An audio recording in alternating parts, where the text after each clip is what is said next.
Hello friends, welcome back to my channel দাদা study centre. তো বন্ধুরা, আজকের এই ভিডিওটিতে আমার আলোচনার বিষয় হলো বোট অ্যান্ড স্ট্রিমের পার্ট 2 ক্লাস। তো বন্ধুরা, এর আগে পার্ট 1 ক্লাস আছে, তোমরা যদি সেটা না দেখে থাকো তাহলে ভিডিওর ডিসক্রিপশন বক্সে তার লিঙ্ক দেওয়া থাকলো, সেখানে ক্লিক করে সেই ভিডিওটি দেখে নিতে পারো। এছাড়া আই বাটনে সমস্ত ক্লাসের লিঙ্ক দেওয়া থাকলো, ওখানে ক্লিক করে সমস্ত ক্লাসগুলো দেখে নিতে পারো। তো চলো সরাসরি তাহলে আমরা ক্লাসে ফিরে আসি।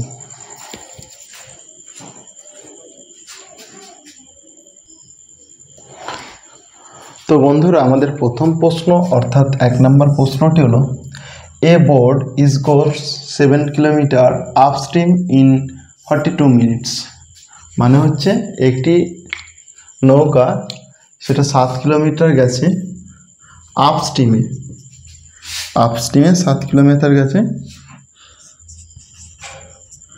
কত মিনিটে? না 42 মিনিটে। তাহলে 42 মিনিট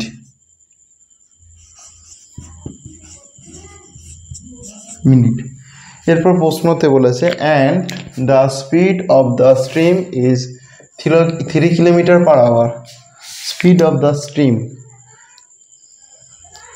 মানে স্রোতের গতিটা 3 কিলোমিটার পার আওয়ার, 3 কিমি per hour. Then the speed of the boat in still water.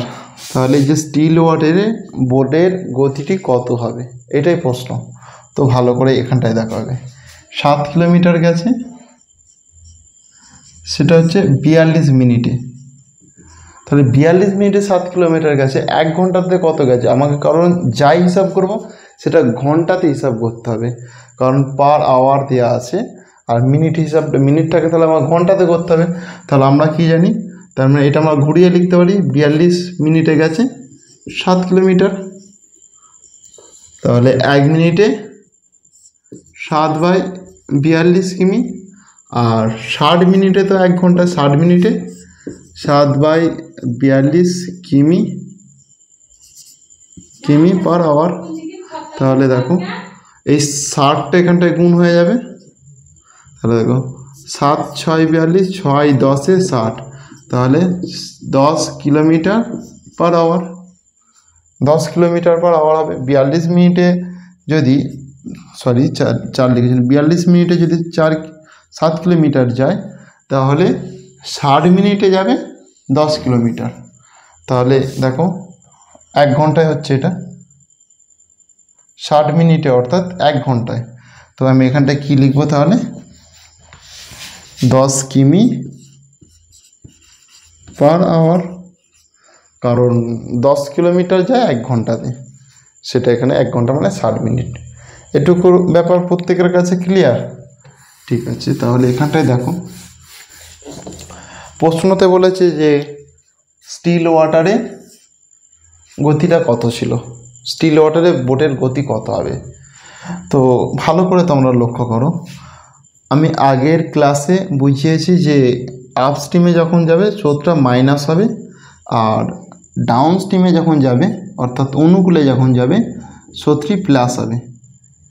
তাহলে এখানটায় যদি আমি দেখো 13 লিখি, 13 লিখলে দেখো 13 থেকে যদি 3 বাদ দিই, কারণ মাইনাস করছি, 13 থেকে 3 বাদ দিলে তবেই এটা তো 10 হবে।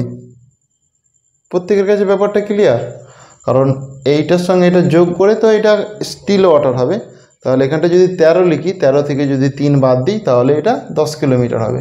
তো সঠিক উত্তর হবে 13 কিমি পার আওয়ার, মানে speed of the boat in still water 13 কিমি পার আওয়ার। প্রত্যেকের কাছে ব্যাপারটা ক্লিয়ার? এরপর নেক্সট প্রশ্ন কি আছে দেখে নেওয়া যাক। তো বন্ধুরা, 2 নম্বর প্রশ্নটি হলো নৌকা ও স্রোতের গতিবেগ যথাক্রমে 18 কিমি এবং 6 কিমি নদীপথে 48 কিমি পথ অতিক্রম করে পুনরায় ফিরে আসতে কত সময় লাগবে। দেখো নৌকার গতি 18 কিমি, এখানটা আমি 18 লিখলাম।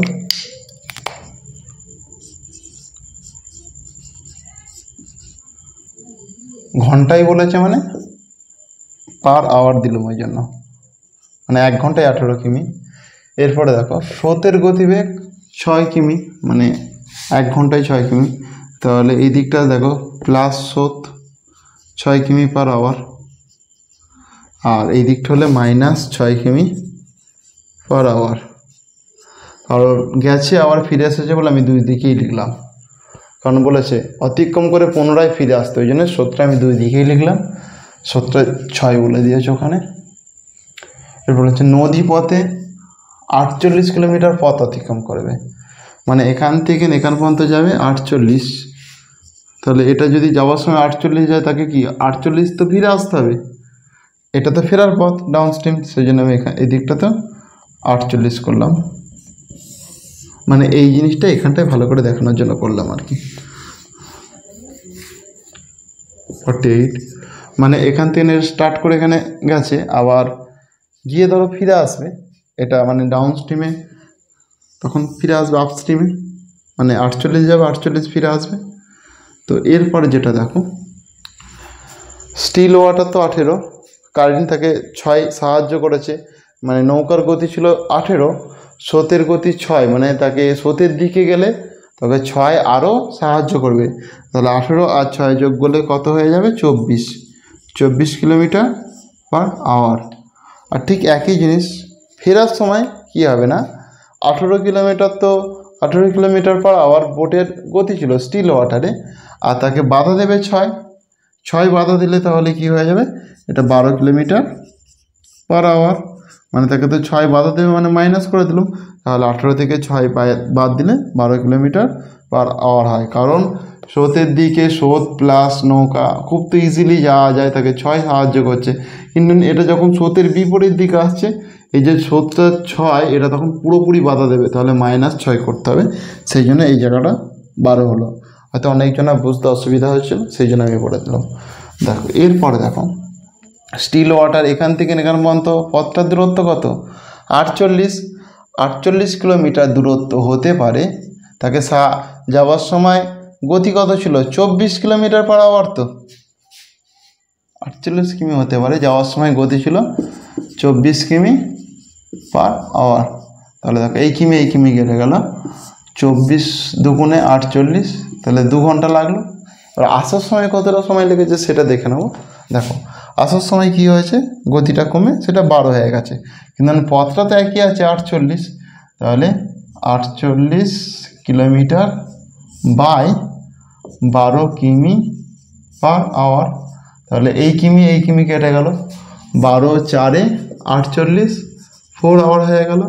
তাহলে টোটাল সময় এখানে 4 ঘন্টা আর এখানে 2 ঘন্টা, তাহলে 4 + 2 তাহলে 6 ঘন্টা, 6 আওয়ার্স সময় লাগবে। উত্তর হবে 48 কিলোমিটার পথ অতিক্রম করে পুনরায় ফিরে আসতে সময় 6 ঘন্টা লাগবে। প্রত্যেকের কাছে ব্যাপারটা ক্লিয়ার? এরপর নেক্সট প্রশ্ন কী আছে দেখে নেওয়া যাক। 3 নম্বর প্রশ্নটি হলো, কোনো ব্যক্তি একটি নির্দিষ্ট স্থানে গিয়ে আবার ফিরে আসতে 9 ঘন্টা সময় লাগলো। যদি স্থির জলে তার গতিবেগ 18 কিমি, স্রোতের বেগ 6 কিমি হয়, তাহলে ওই নির্দিষ্ট স্থানটি কত দূরে ছিল? দেখো স্থির জলে গতিবেগ 18 কিমি, তাহলে এখানটায় আমি 18 লিখে দিলাম। স্রোতের বেগ ছিল 6 কিমি, সেই জন্য আমি এখানটা 6 লিখে দিলাম। দেখো তাহলে এটা কি +6, তাহলে 18 আর 6 24। ডাউন স্ট্রিমে স্পিড থাকবে 24, আর আপ স্ট্রিমে কত হবে, এখান থেকে তো 6 বাদ দিতে হবে, কারণ অনুকূলে তো তার মানে যে 6 এখানে সাহায্য করেছে স্রোতটা, এখানে তো 6 সাহায্য করবে না, বাদ দিতে হবে। 18 থেকে 6 বাদ দিলে 12 হয়ে যায়। দেখো এবার প্রশ্নতে বলেছে যে নির্দিষ্ট স্থানে গিয়ে আবার ফিরে আসতে 9 ঘন্টা সময় লাগে, টোটাল সময়টা লাগে 9 ঘন্টা। টোটাল সময়টা যেহেতু 9 ঘন্টা লাগছে, এর মধ্যে যাওয়া প্লাস আসা আছে। তো দেখো যেহেতু আমি এখানে দূরত্বটা যাইনি, দূরত্বটা আমাকে জিজ্ঞাসা করেছে কত দূরত্বটাকে আমি x ধরে নেব। তাহলে x বাই, দেখো যাওয়ার সময় 24 ছিল, 24 করলাম, আসার সময় দেখো x বাই, আসার সময় গতি ছিল 12, সেই জন্য এখানটায় আমি 12 করলাম। এবার এটা ক্যালকুলেশন করলে আরামসে উত্তরটা বেরিয়ে আসবে। বা দিলাম এই দুটো লসাগু হচ্ছে 24 হবে, তাহলে এক্স প্লাস 12 দুগুণে 24, তাহলে 2x হলো এটা, কারণ 12 দুগুণে 24 তো, আর এক্সের জন্য এক্স 2x সমান 9, বা 3x সমান 9 গুণিতক এই 24টা গুণাকার এখানটায় চলে আসবে, তাহলে 24 হয়ে গেল, 3 3কে 9, তাহলে x সমান 24 3 72, 24 3 72। তাহলে নির্দিষ্ট স্থানে কত দূরে অবস্থিত? নির্দিষ্ট স্থানটি 72 কিলোমিটার দূরে অবস্থিত। এটাই হচ্ছে উত্তর। প্রত্যেকের কাছে ব্যাপারটা ক্লিয়ার? এরপর নেক্সট প্রশ্ন কি আছে দেখে নেওয়া যাক। 4 নম্বর প্রশ্নটি হলো, A certain river has a current of 3 miles per hour. A boat takes twice as long to travel upstream between points as it does to travel downstream between the same 2 points. What is the speed of the boat in still water? তো ভালো করে দেখো, current যে এর যে স্পিডটা সেটা 3 mile per hour, 3 mile per hour, মানে কারেন্টের স্রোত হচ্ছে 3, সেই জন্য আমি 3 লিখে দিলাম। এই দিকটা হবে +3 আর এই দিকটা হবে -3। তো এরপর দেখো কী কাজ, এ বোট টেক্স টুয়াইস মানে 2 গুণ, as long to travel upstream between 2 points as it does to travel downstream between the same 2 points. এর মানে হচ্ছে ডাউনস্ট্রিমে যেতে যে সময় লাগে আপস্ট্রিমে তার 2 গুণ সময় লাগে, সেই জন্য আমি এখানটায় গুণিতক দিয়ে 2 লিখলাম। এরপরে দেখো কি বলেছে যে what is the speed of the boat in still water. Still ওয়াটারের স্পিড কত সেটা তো আমি জানিনি, সেই জন্য এখানটা এক্স ধরলাম। এরপর দেখো এই যে এক্স ধরলাম, তাহলে এখানে দেখো এক্স প্লাস 3, কারণ স্পিড তো 3 ছিল, সেই জন্য এক্স প্লাস 3 করলাম, মানে এক্স প্লাস 3। এটা যখন ডাউন স্ট্রিমে আসবো মানে এই দিকে আসবো দেখো, সেই জন্য কী হবে এক্স -3 হয়ে যাবে, কারণ -3 তো মাইনাসে তো রান করবে, স্পিডটা তো বাধা দেবে, মানে মাইনাসে রান করবে, সেই জন্য এক্স -3। আর আগেই তো 2 গুণ সময় লাগবে বলে এখানটায় 2 দিয়ে দিলাম। তাহলে দেখো এটা ক্যালকুলেশন করলে খুব ইজিলি আমরা এক্সের মানটা পেয়ে যাব, আর এক্সের মান যেটা পেয়ে যাবো সেটা তো এটা উত্তর, এটাই আমাকে চেয়েছে। এখানটায় দেখো ভালো করে, তাহলে এটা কী ছিল, সমান দিয়ে এক্স +3 লিখলাম, আর এটা কি এক্স -3, কিন্তু এখানে যে 2 গুণ করেছি সেই জন্য এখানটায় 2 দিতে হবে। তাহলে 2 এর সঙ্গে এক্স গুণ হবে একবার, আর এই 2 এর সঙ্গে এবার 3 গুণ হবে, তাহলে 2 এর সঙ্গে এক্স গুণ হলে 2x হয়ে গেল, -2 3 কত 6 সমান এক্স +3 হয়ে গেল। এখানটায় বা দিল, এখানটাতেও বা দেবো দেখো, তাহলে 2x আর এই এক্সটা এইদিকে আসলে -x হয়ে গেল 3, আর এই -6টা ওই দিকে গেলে +6 হয়ে যাবে, তাহলে x সমান 9, কারণ 2x থেকে x বাদ দিলে x, 3 সঙ্গে 6 যোগ হলে 9 হয়। তাহলে কি হবে না, the speed of the boat in still water 9, তাই তো, সেই জন্য এখানটায় 9 করা যাবে, আর 9ই হচ্ছে আমাদের উত্তর। গতি কত ছিল না 9 mile per hour, 9 mile per hour ছিল গতিটা।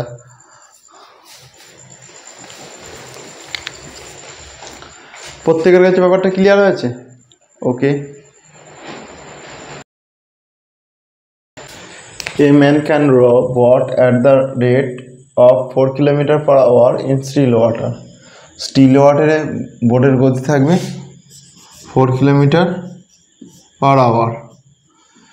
If the time taken to reach certain distance in upstream is 3 times as much as the row of the same distance in downstream, মানে হচ্ছে ডাউনস্ট্রিমের থেকে আপস্ট্রিমে আসতে তার 3 গুণ বেশি সময় লাগে, সেই জন্য গুণিতক দিয়ে 3 দিয়ে দিলাম। Find the speed of the current, তাহলে স্রোত কতটা, কারেন্ট অর্থাৎ স্রোতের কতটা গতি ছিল সেটা আমরা জানি, সেই জন্য এক্স ধরে নিলাম। এখানে কারেন্ট এক্স দেওয়া মানে এখানেও এক্স দিতে হবে, এটা মাইনাস হবে এটা প্লাস হবে, যেহেতু এটা ডাউন স্ট্রিমের দিকে। তাহলে কি হবে না 4 + x এটা হবে, আর এটা হবে 4 মাইনাস এক্স। এটুকু পার্ট প্রত্যেকের কাছে ক্লিয়ার। এরপর দেখো কী করতে হবে। দেখো এটা তো 3 গুণ বেশি সময় লাগছে, সেই জন্য 3 দিলাম, কারণ এখানে 3 times as much as the row of the same distance. 3 times মানে 3 গুণ বেশি সময় লাগছে। তাহলে দেখো 4 মাইনাস এক্স সমান 4 প্লাস এক্স, 4 প্লাস এক্স, এখানে এই 3টা দিয়ে দেবো, এই 3টে এখানটায় দিয়ে দিলাম। তাহলে দেখো কী হবে, 3 4 12 মাইনাস 3x সমান 4 প্লাস এক্স, বা এক্সগুলোকে আমি একদিকে করে নেব, মাইনাস 3x, এইটা এইদিকে আসলে মাইনাস এক্স সমান 4, এইটা এইদিকে যদি যায় মাইনাস 12।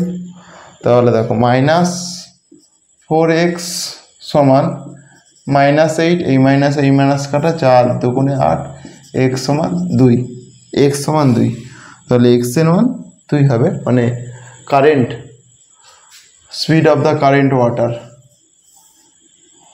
আনসার 2। কারেন্ট ওয়াটারের স্পিড ছিল 2 কিমি পার আওয়ার, ঘন্টাতে 2 কিলোমিটার। প্রত্যেকের কাছে ব্যাপারটা ক্লিয়ার। চলো নেক্সট প্রশ্নে কি আছে দেখে নিই। 6 নম্বর প্রশ্নটি হলো, a boat travel for 3 hours with a current of 3 mile and then returns the same distance against the current in 4 hours. What is the boat speed in still water? Still ওয়াটারে বোটের স্পিডটা কত ছিল সেটা আমাকে জিজ্ঞাসা করেছে। তো সেটা আমি জানিনি, যেহেতু এক্স ধরে নিচ্ছে, আর স্রোত তো আমার এখানে বলেই দিয়েছে যে 3 মাইল পার আওয়ার, সেই জন্য +3, এটা -3 হয়ে গেল। এরপর যেটা প্রশ্ন দেখো, a boat travel for 3 hours with a current, মানে স্রোতের দিকে যখন যাচ্ছে তো স্রোতের অনুকূলে, তখন সময় লাগছে 3 গুণ বেশি, তাই তো 3 আওয়ার্স, ওই জন্য গুণিতক 3 দিয়ে করলাম। এরপরে দেখো and then returns the same distance against the current, returns the same distance মানে ফিরে আসছে সেই একই দূরত্ব কারেন্টের বিরুদ্ধে, এগেনস্ট মানে বিরুদ্ধে, দ্য কারেন্ট স্রোতের, ইন 4 আওয়ার্স মানে 4 ঘন্টার জন্য গুণিতক দিয়ে 4 দিলাম, তাই তো। What is the speed of still water, তাহলে স্টিল ওয়াটারে আমি বোর্ডের স্পিড কত সেটা জানি না বলে জিজ্ঞাসা চিহ্ন অর্থাৎ এক্স দিলাম। তাহলে দেখো, তাহলে এটা কী হবে, এক্স মাইনাস 3 এর সঙ্গে 4 গুণ, আর এটা হলো এক্স প্লাস 3 এর সঙ্গে 3 গুণ। এটা সমীকরণে বসিয়ে দিই, 4 ইন্টু এক্স মাইনাস 3 সমান 3 ইন্টু এক্স প্লাস 3, এই যে 3 ইন্টু, দেখো বা দিলাম 4x মাইনাস 12 সমান 3x প্লাস 3 3 9, বা দেবো, বা দেওয়ার পরে দেখো 4x মাইনাস এটা এইদিকে আসলে 3x সমান 9, এটা এইদিকে যদি যায় প্লাস 12, x সমান 21। তাহলে এক্সের মান অর্থাৎ what is the board speed in still water, still ওয়াটারে বোর্ডের স্পিড হবে 21 কিলোমিটার, 21 মাইল পার আওয়ার, এগুলো কি মাইল ধরেছি, মাইল, 21 মাইল পার আওয়ার, এটাই আমাদের সঠিক উত্তর।